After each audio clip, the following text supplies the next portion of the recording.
Hi, I'm Susanna Bowling, and this is live from the Hotel Edison Times Square Chronicles presents. First, we want to let you all know we just made Variety Entertainment News top podcast, radio, TV show to watch this summer, and we are so proud and excited to be on that list. Broadway, you would think, and theater, you would think, has gone to a stop because we're in award season with the Tonys, the Drama Desk, the Outer Critics, the Theater World Awards, but it hasn't. Right now, I have two stars and producers and writers of two shows that are opening within the next 2 days. Tonight, 44 Lights opens at the AMT Theater with Tim Tuttle. It is his first time basically being on a stage. He was a broker and worked in Wall Street during 9/11, and he didn't want those he knew to be forgotten. We have a poster of that show, and we will be talking to Tim.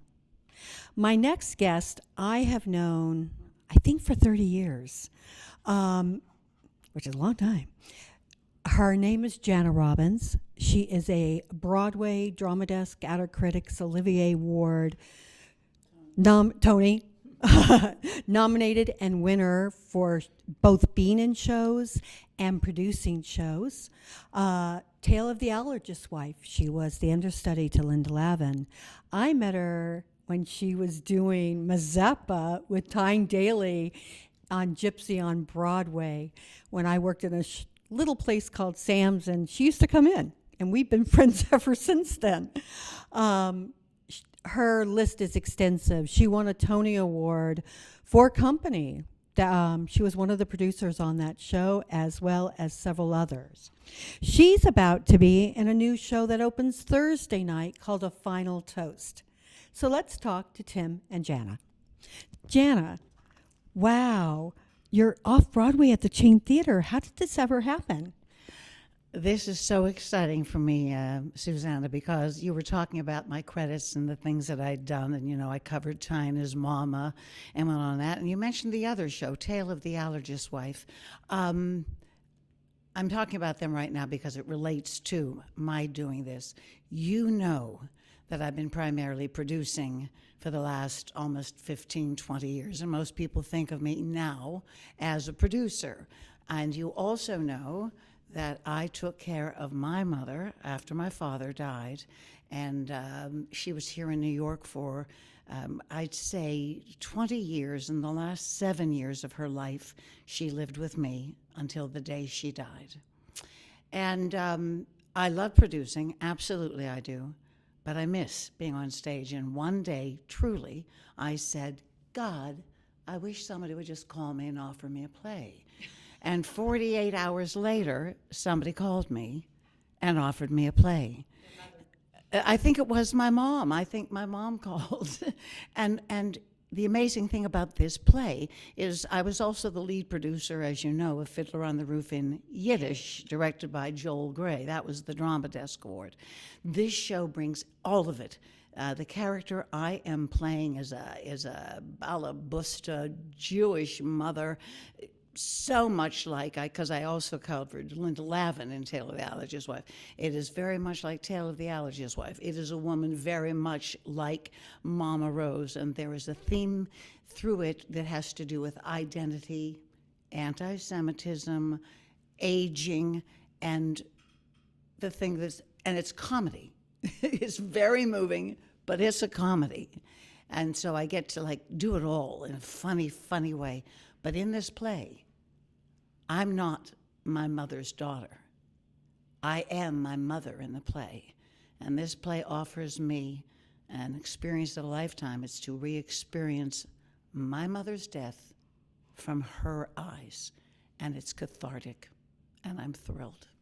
Wait, didn't you also, if I remember correctly, did a play where you also played your mother when you were reading letters? I don't think so. And if so, I'm sold. I don't remember. I've known her for a very long time. Her mother actually remembered my name until the day she died, which I found so amazing. You're getting to do something truly wonderful with this play. Talk about Sasha Parker and her mother. Oh, well, I think she calls it Sachi, but I'm not quite sure. And her mother is an amazing thing because her mother is Shirley MacLaine. And when I met Sachi at rehearsal, I came up to her and I said, "You just simply have to know that this is the truth. When I was a little girl, and I already knew that I wanted to be an actress and a singer and a dancer, and certainly Shirley MacLaine started on stage as an understudy. But the thing that caught me and the whole reason I wanted to be an actress was because she was so moving in Some Came Running with Frank Sinatra and another movie called The Apartment with Jack Lemmon. And in both of them, she is used and she is abused and she is so lovable and so vulnerable. And I fell in love with her. And when I was in fourth grade, we had to write a little paper or answer a question. I can't remember. It might have been just a question. Who would we want to meet the most in the world? And I'm a big crier, and I said, Shirley MacLaine. Well, I'm going to get to because Sachi is bringing Shirley MacLaine to see this show. It's kind of full circle. I think that's so amazing. I got to meet a lot of the people that I admired, wanted to be like, and it was never what I thought, ever. But I know that feeling. There's this cathartic, oh my God, it exists. Oh, it's true, but it's also even like being offered the play because I just said, God, I wish somebody would call me and offer me a play. And that actually came about. And then to come into the play, to play my mother, although my mother was the sweetest, most wonderful. This woman is a battle axe, like a Mama Rose. So in that way, it's not my mother. But to also have But funner to play. well, that's true. But the other thing is truly that to have that component in there too. That and we open on my mother's, what would have been her 102nd birthday. And I'm dedicating the performance to the memory of her. That I did not know. That's amazing. Wait, when you were doing cabaret, why can't I think of her name? Haley. With Haley Swindle. Yeah. She's also my producing partner on a number of shows. Didn't your mom come and didn't you do a birthday with your mom? No. I was there. Absolutely. My mom and dad's song was It Had to Be You. And my mother at, I think, the age of 95. I really think she was 95 at that time. Absolutely, with the help of some two waiters, I believe, climbed those steps and came up and did a duet of It Had to Be You with me. It's online. You can find me and my mother on YouTube. Actually, it's on my site because I videoed it that night. Oh, I didn't know who did it. Thank you. Thank you. Of course I was going to do that. Thank you. Now let's talk to Tim. Tim, you have a play that's a musical, right? It is a musical. Opening up tonight at the AMT Theater. Can you talk a little bit about that? It is. Well, we're in a limited run, obviously. This is just a 10-night mini run for us. How do I describe 44 Lights? Well, I was at Ground Zero on 9/11. I witnessed everything at Ground Zero, and that night I got home to Hoboken, New Jersey, and I wrote a song that night. I wrote a song called I Never Knew. Had you written music before that? No, I had sung in the choir as a child, had an old guitar, hadn't picked it up in 20 years probably, pulled it out of the closet that night in the dark, and I started to sing a song, which I then, the following week, met some people in Hoboken that I had known. They were professional musicians, and I said, I've got a song that I wrote the night of 9/11 that begins to explain a little bit of my pain. And I want to take it into the studio and record it. And they said, we know a guy who's 4 blocks from Ground Zero. this would be a good place to record it. So I went in October of 2001. I recorded that. That became 67 songs and 3 albums, 19 9/11 music memorial concerts with my operation called, well, my band, theoretically, Music from Ground Zero. CDs to the troops overseas, CDs to school children. And at the end of the 20th anniversary, after having played in New York City for many years, I decided to do a 20th anniversary at the Bearsville Theater in Woodstock. And I brought in some really super musicians, and I filmed it and made a documentary about it. Basically, that became the road to healing for me, the therapy that I found through music as I tried to come to grips. Now, 44 Lights, the reason it's 44 Lights was because on the first anniversary, the town of New York, city of New York, decided to put up the big beams. And I was driving down through Hoboken when they went up, and I almost crashed my car. And I ran down to the bottom of the pier to look at the beams, and well, at that point, let me dial back. I found out that I had lost 35 friends after, and coworkers, neighbors, fellow commuters, just a lot of people that had been in my life. We lost 106 people in Hoboken. But on that first anniversary, I wrote the song 44 Lights. And the reason I did that is because I saw in the New York Times that each canister, each beam that went up to the heavens had 44 halogen lamps in the canister. And that had been my high school lacrosse and football number, and then I went on to college and played lacrosse, and 44 is my number. And I thought that, much like your mother sending you a message, that the heavens had opened up and sent me a message, because I was about to do my first anniversary concert that night. And I ran into the band and I said, I've got this song, 44 Lights, let's get all the singers together and let's do this and let's perform this tonight. And it became sort of the theme of our thing was that we always ended our shows with 44 Lights. So after doing the documentary last year, I found myself wondering what I would do next with 44 Lights and everything else. And my wife, who's a writer, said, you really ought to sit down and write a play. So this only started 1 year ago. I sat down at a table. I wrote out 30 songs and used some of the songs I'd already had. I wrote out 100 pages of dialogue.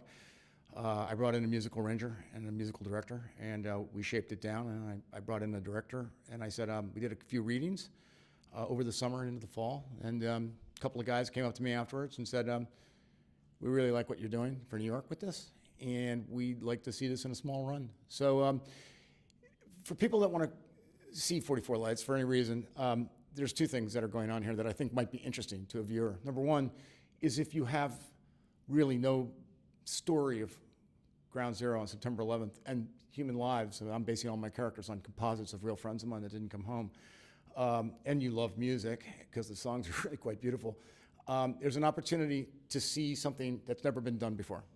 I can assure you that it will probably never be done again this way, not this way, because nobody else is going to write a musical about being at Ground Zero, the morning of Ground Zero. I'm in the towers where I worked for many years. This is all about the evacuation, and then the whole second act is about the healing process. It's a little bit different than Come From Away, because it's being written by a person that was actually there, experienced it, but also was a musician at some level, or a singer, and a lyricist, and I was able to work my thing into it. And it's taken me 2 decades to come to grips with 9/11. And so it's a chance for people to heal. But at the same time, I think the thing that really becomes interesting in this is because obviously, why are we doing a 10-night run? We want to see if we can find any producers. Okay, that's our goal, because we think that this can become the fabric of New York City. We think that 9/11 is the most important day in the history of New York. And that goes back a long time. I want to stop you right there for a minute because I have to ask Jana a question. Do you remember where you were the night before 9/11? No. Where was I? I remember 9/11 happening, and I remember the morning of being in my apartment and the planes hitting, and the man I'd been out with calling to ask me if I was okay. And I said, why? Just because I didn't tell you I'd gotten home safely. He said, turn on the television. I know where you were. Where was I, You were with me. We were singing at the Broadway Blessing the night before. You, Heather McRae, Vicki Phillips, Michael Simon Hall. Memory. No, I forgot about this until the other night, and then I realized, oh wait, I was with Jana the night before. And I have a friend who has passed away, who was also not in the building because that morning was the what is it, before the primary? It was the Oh, yeah, there were some elections that were going on. There were elections going on that morning, yeah. So he went to vote first, and that's what saved his life because he wasn't in the building. I mean, you're alive too, so, and you were, so. And you ready for this? I had just gotten back from the National of Ragtime. I had just gotten back to sing at the Broadway Blessing, but I had done banquets at Windows of the World. And I overslept because Vicki Phillips and I were up all night talking. So I was living in Weehawken, and I got up, and there were hundreds of police cars, and we didn't know why. And nothing had happened yet.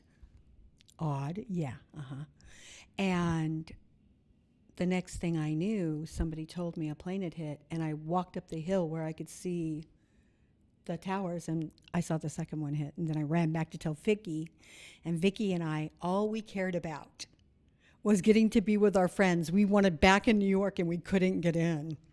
And that essentially is the mantra of my musical. Everybody over the age of 40 knows where they were on 9/11 at 8:46 in the morning. Everybody has a story.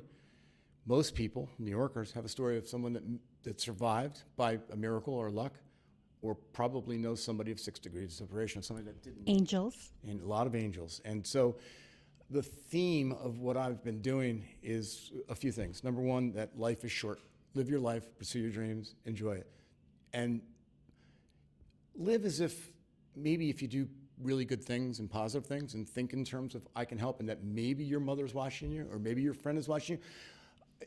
I start by talking about all those faces frozen in time that never got to live their dreams. I knew guys that had just gotten married, just had kids, that never had a chance to live. And I feel like, as nervous as I'm going to be going on tonight for my very first performance ever, my wife said to me, think about why you're doing it, and think about all the people that wish they could be walking with you, because I know that they will be walking with me onto the stage tonight. And that's really important to me. Also, I think it's interesting that if somebody wants to come and see how theater is built, because I'm learning just about it now. You guys are all super pros. You've been doing this for years.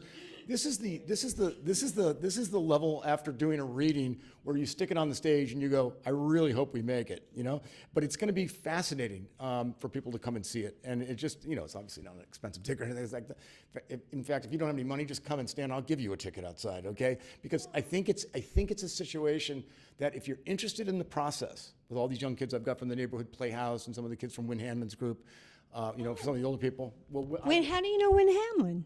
Win is like my wife's surrogate father. Yeah, when I was in Win's class at Carnegie Hall, so my wife was with him for 30 years. I knew Win. I studied with Win. Did you know Barbie Blackburn? Yes. That's my wife. Oh my God. and half the cast tonight. Carol Jacobonis is on stage with me tonight. Rich Orlo, Marcus Lorenzo, Amar Shivastava. They're all Win Hanman disciples. Oh my God. We're bringing Win on stage with us tonight too. So it's all we've already been talking about. But I mean, it's and then I've got Sandy Faison gave me a bunch of kids from the MPH. So I've got them, and I'm giving them this chance to do this thing because you know what, these kids need an opportunity too, and their parents are flying in from around the country, and to see them do this.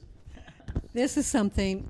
I also own another website called Unlocking the Keys to Healing, and I've been writing a lot about how music heals our soul, and right now how music is being bastardized to steal our soul. But I agree with you. If you're telling something from the heart in music from the heart, then you're going to heal not only yourself but others. I think the music is, what is it? Lament in one ear and a symphony in the other. It's for me. The only way that I could tell my story in the beginning was through music, even though my mother had been a very talented musician, really gifted singer, but I hadn't even ever taken a shot at it, and it just started seeping out of me. And it became my therapy, became my cathartic road to healing, to find my way. And I just kept spending more time in the studio, and because when I was in the studio by Ground Zero, I was able to find, it was like going to church. And I could hear the music in my head, and I could sing the songs, and I could look up at the sky. And then I'd go out and do the shows, and I knew that I was talking to the people that weren't there, and I knew they were watching, I knew they were listening. So I feel like if we can get this to the stage, even at this form, that we could, obviously a producer comes in and sees this differently and goes, wow, I could see this on a really big stage with a really big orchestra, and we could do this and that. But you got to start someplace. Have you concertized it yet? Have I done concerts with it? I've done many Music from Ground Zero concerts, yeah. When I mean concertize it, have you taken it to an orchestra and said, No, not yet. I've had violinists and cellists play with me before. No, I have I have a great musical director and pretty solid musical arranger. I think, at this point it's more kind of soft rockish type thing. There's not enough room in this theater to put a violinist in with us, unfortunately. It's very, very tiny. It's only 16 by 21 stage, and they, we've got the musicians hidden upstairs in the attic. It's kind of like Dan Lynch's bar in the old days. We can only have 3 guys on stage, and 1 guy was down in the basement playing harmonica. Though they did a fabulous 2-person musical there. Oh yeah, and theoretically this would have been a one-man show, had I been 45 instead of 65. Okay, I don't have the stamina to do it. So as my director Nancy Robillard said to me today, she goes, just think of it as your one-man show. But just invited these people to participate with you, and it's a beautiful thing because I feel like I'm sharing the story with them, and they're getting opportunities to be on stage, and they're so excited and so happy to be doing it and be part of this thing. At the same time, the older folks are all New Yorkers. So 9/11 is deep, deep, deep in their heart and psyche and their soul. So they know they're doing something great. It's a beautiful thing. It's gonna be beautiful. Seriously. Well, you're talking to the converted because both Jana and I believe in giving to a younger audience and to bringing things. Do you want to talk a little bit about that? I don't know where you're leading at this time, but I've always been about helping younger people to find themselves, find their purpose in life, and to be the best that they can be. What are you referring to? I wasn't leading. I was just thinking about your philosophy and figured you could expand on it. Oh, I see. Well, I had done when I was younger so many, and you know about this, self-awareness trainings. And yes, years ago, I actually took EST and did all of that. But I really do think that every experience in life leads us to be, a fuller, deeper person. And in this show, I want to tell you what the name of it is because it's called A Final Toast. And it's at the Chain Theater, and it's written by Michelle Miller, and I'm not the only person in it, nor is Sachi. There's Joy Franz playing another woman that is being put into a nursing home where we meet and discover a history we had together. So there's a bit of mystery to the whole thing, too. And then Jolie Kurtzinger, who's playing my daughter, and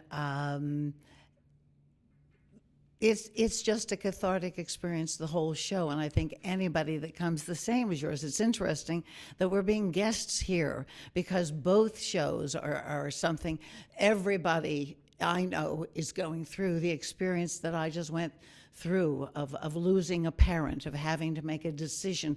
I actually have early dementia in the show. How to take care of your parent, how to show them love. And as a child, how to honor your parents, or do you have a bad relationship with your parents? So it's a play that really is filled with everything that is important to me, which is really self-awareness, self-growth, and being the best human being you can be. That's one of the best things about this show. If I just let it evolve naturally, the guests, what's supposed to happen, it all happens. It's kind of like it's all in God's hands. And we've done this now. This is the 14th show. Every Wednesday it has rained. And I'm like, okay, great. I'm not going to look good again. Kill me. But it's not about that. It's really about helping people understand theater and showing what else is out there and what theater can do. Jana, say when your show is opening and again and what the name of it is. All right. My show is called Final Toast. It actually opens Friday night. Tomorrow night is an invited dress for my mother's birthday. And then the official opening is May 17th at the Chain Theater, 312 West 36th Street. And how long does it play for? We will be running 2 weeks around the same period as you through the end of May. I think we close May 26th. And Tim, tell us about your show. I'm seeing it tonight. Oh, good for you. Well, you're going to be there for the inaugural journey, aren't you? Hope I don't fall off the stage. It's called 44 Lights. It is my story of 9/11, obviously, and it's at the AMT Theater on West 45th between 8th and 9th. I believe it's 354. And we would love to have you come out and see it for a lot of different reasons. But I agree with you. There is something about creativity in theater, this particular thing, music, that if we can make the world a slightly better place, there's so much discord in the universe, there's so much bitterness, there's so much divide. And if my play does anything at all, if people walk out at the end, or yours as well, because the things that we have in common, yours being our parents and our loss and our pain, or mine is that you've heard about 9/11, you think it's a day, but you're not really sure about it. I think that those moments in theater are poignant, and they're really important that we talk about these things, because I think we all collectively need as much support as we can possibly get. Jana, you have something to say? Yeah, I just wanted to say that he used the words when I finally did start producing. I did so, and I called my company. I now work under my own name, but I called my company Better World Productions. And on the back of my card, it says, presenting theater that not only entertains, but educates and inspires us to create a better world. And boy, do we need one now. I want to lead you to something because there's something you haven't talked about. Okay. What are the shows you're producing right now? Oh my goodness! Well, producing has a lot of great things are happening. You mentioned Haley Swindle, and she's my producing partner in a company called Pinnacle Partners, and we just finished doing an amazing musical anime by Frank Wildhorn, and we are opening up yet another called Your Lie in April. We immediately are moving from 2 sold-out performances at the Royal Drury Lane into the Harold Pinter Theater, opening up at the end of June. Your Lie in April. It is a very well-known, beautiful, and inspiring love story based on a Japanese anime with music by Frank Wildhorn. We are also working on a still unnamed major Broadway revival that will be opening most likely next season. So those are the things that I'm doing right this second. Don't you have another play in London? Well, it's not running right now. Before Your Lie in April, we did. Oh my goodness! Well, we we did a show at the Ambassador Theater called Rose just last season. That was also a big hit, starring Maureen Lipman, Dame Maureen Lipman, and then we also did a concert version of Death Note, another extremely well-known Japanese anime. I knew nothing about it. I happened to be of that age, and I asked my granddaughter, I said, have you ever heard of something called Death Note? And she went, Death Note? Oh my God, Grandma. And that's, everybody knew. They ran to this. It was at Comic-Con. We sold that out, and the reviews were all 5 stars. It was like, but Your Lie in April right now is just performing in the exact same way, and immediately got offered the ticket, all 4 and 5-star reviews. If you're going to be in London, come see it. It is magnificent. So, go see 44 Lights at the AMT Theater and a final toast at the Chain. I'm Susanna Bowling. This has been live from the Hotel Edison. Times Square Chronicles presents. I would like to thank Magda Katz, who is our amazing videographer and makes us sound good. I'd like to thank Richard Hillman for bringing me Tim Tuttle to my attention, and Romel Gopez, and the Hotel Edison, who generously donate their space and their generosity to us. I'd like to also bring attention to the International Play Festival. There's a new festival that's happening right now. If you are a playwright, go to the International Playwriting Festival. If you win, you will win a production being done in New York City. Thank you very much, and we look forward to you our next time.